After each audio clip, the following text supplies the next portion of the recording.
દામનગર શક્તિપીઠ ગાયત્રી મંદિરે આંતરરાષ્ટ્રીય હિન્દુ પરિષદના હિન્દુ હૃદય સમ્રાટ ડો પ્રવીણભાઈ તોગડિયાની અધ્યક્ષતામાં બેઠક યોજાઈ।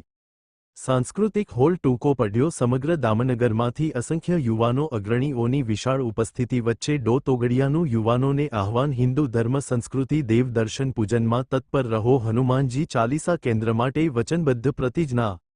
પરિષદની તમામ આયામોના યુવાનોમાં અદમ્ય ઉત્સાહ। યુવાનોમાં ઉર્જાનો નવ સંસાર કરતા ડો તોગડિયાને સ્થિરપ્રજ્ઞ બની સાંભળતા યુવાનોને વર્તમાન સ્થિતિ અંગે અવગત કરાયા હતા।